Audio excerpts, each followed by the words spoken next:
வணக்கம், ரெமி கிச்சனுக்கு உங்களை வரவேற்கிறேன். இன்றைக்கி நம்ம ஈஸியாக செய்கிற முட்டை உடச்சி ஊற்றின ஒரு கிரேவி பண்ண போகிறோம். இது ரொம்ப ஈஸியானது, ரொம்ப டேஸ்டியானது. இதுக்கு ஃபஸ்ட்டு ஒரு ஸ்பூன் ஆயில் ஊற்றிப்போம். எந்த ஆயிலாக இருந்தாலும் பரவாயில்ல. ஆயில் சூடாகட்டும். சூடாகும்போது நம்ம சாதாரணமாக போடுற மாதிரி கடுகெல்லாம் போடாமல் கொஞ்சமாக சோம்பு போட்டுப்போம். ஏன்னா பச்சை வாசனை இல்லாமல் இருக்கிறதுக்காக. முட்டை பச்சையாக ஊற்ற போகிறோம் இல்லையா, அப்போ பச்சை வாசனை இருக்கும். அதனால் சோம்பு போட்டுப்போம். கடுகு போட வேண்டாம். அது சோம்பு பொரியட்டும். கடுகே வருது, சோம்பு பொரியட்டும். ஸ்டவ்வை கொஞ்சம் ஹை ஃப்ளேம்லேயே வச்சுக்கோங்க.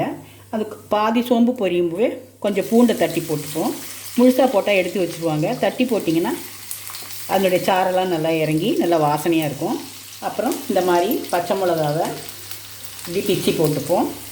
அப்புறம் நல்லா காரம் இறங்குவோம். அதுக்காக இது பிச்சு போட்டுப்போம். போட்டுட்டு இது கொஞ்சம் லைட்டாக வதங்கணும். ரொம்ப வதங்க வேண்டாம், லைட்டாக வதங்கணும். லைட்டாக வதங்கும்போது நம்ம வெங்காயத்தை இந்த மாதிரி உதுத்து போட்டுப்போம். ரொம்ப ஈஸியானது. சப்பாத்தி, தோசை, சாதம் எல்லாத்துக்குமே சாப்பிட்லாம். குழம்பு இல்லாதப்போ டக்குன்னு 2 முட்டையை உடச்சி ஊற்றி இந்த மாதிரி குழம்பு வச்சு கிரேவியாக வச்சு சாதம் போட்டு சாப்பிட்லாம். சப்பாத்தி கூட சாப்பிட்லாம், நல்லாயிருக்கும். எல்லோரும் இதை ட்ரை பண்ணி பார்க்கலாம். இது கொஞ்சம் வதங்கட்டும். இது வதங்கிறதுக்கு கொஞ்சம் உப்பு போட்டுப்போம். கல்லுப்பே போட்டுப்போம். கொஞ்சம் வதங்கிட்டோம். கொஞ்சம் மஞ்சப்பொடி போட்டுப்போம். சட்டுன்னு செய்கிறது இது. ரொம்ப ஈஸி. பேச்சுலர்ஸாக இருக்கவங்க கூட செய்யலாம். எல்லாருக்குமே கரெக்டாக வரும்.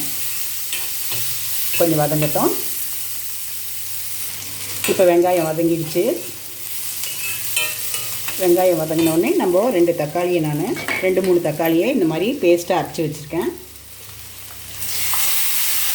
அதை போட்டுப்போம்.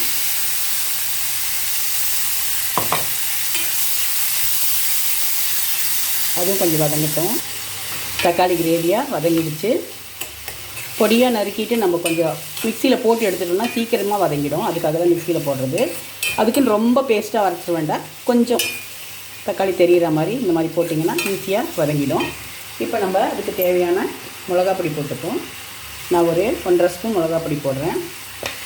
சாதா மிளகாப்பொடி தான், நம்ம வீட்டில் அரைச்ச சாதாரண மிளகாப்பொடி. மிளகா தனியாக அரைச்ச பொடி. இது பச்சை வாசனை போட்டோம். அப்புறம் நம்ம மிக்சியை கழுகிட்டு தேவையான அளவு தண்ணி ஊற்றிப்போம். இது கிரேவி ஆகணும் இல்லையா, அதுக்காக தண்ணி ஊற்றிப்போம். இது இப்போது குழம்பாக கொதிக்கட்டும். குழம்பு கொதிக்கட்டும். கொதிக்கும் போது தான் முட்டையை உடச்சி ஊற்றணும். அப்போ சிம்மில் பண்ணிவிட்டு முட்டையை உடச்சி ஊற்றணும். நம்ம பூண்டும் சோம்பும் போடுறதுனால முட்டையோட பச்சை வாசனை தெரியாது நமக்கு.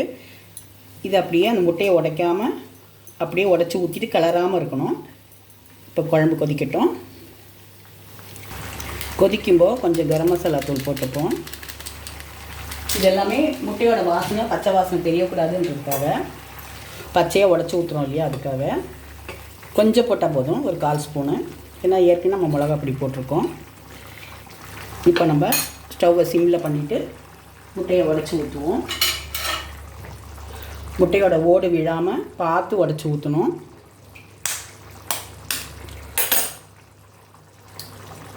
ஒரே இடத்துல அப்படியே ஊற்றிடணும். நான் 2 முட்டை தான் ஊற்றுறேன். நீங்கள் 4 முட்டையில் செய்கிறது தான் இன்னும் கொஞ்சம் எல்லாம் அதிகமாக போட்டுக்கோங்க. நான் 2 முட்டையில் செய்கிறதுனால 2-3 தக்காளி, ஒரு வெங்காயம் அப்படி போட்டிருக்கேன். நீங்கள் கொஞ்சம் அதிகமாக செய்வோம், இன்னும் கொஞ்சம் அதிகமாக போட்டுங்க. கொஞ்சம் நேரம் அப்படியே மூடி வச்சுருவோம். மூடட்டும், அது வேகட்டும். வெந்தப்புறம் பார்க்கலாம். இப்போ பாருங்கள், ஸ்டவ்வை கொஞ்சம் ஹை ஃப்ளேம்லேயே வச்சுக்கலாம். அந்த உடச்சி ஊற்றின முட்டை அப்படியே இருக்குது பாருங்கள்.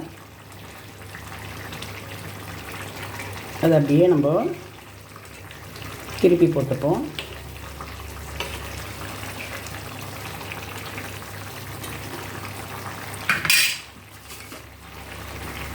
இப்போ டேஸ்டியான முட்டை கிரேவி ரெடி ஆகுது நமக்கு. இப்போ முட்டை குழம்பு ரெடி ஆகிடுச்சு. இதுக்கு மேலே நம்ம கொத்தமல்லியை தூவிப்போம். கருவேப்பிலை, கொத்தமல்லியை.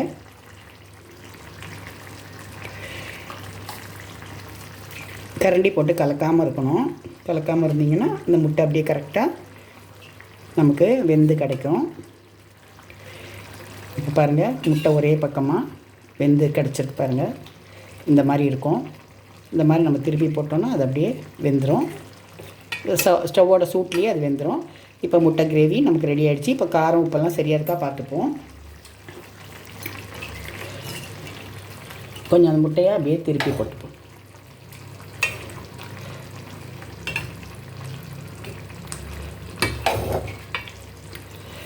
அவ்வளோதான், டேஸ்டியான உடச்சி ஊற்றின முட்டை கிரேவி ரெடி ஆகிடுச்சு. இதை நீங்கள் எல்லோரும் ட்ரை பண்ணி பாருங்கள், ரொம்ப நல்லாயிருக்கும்.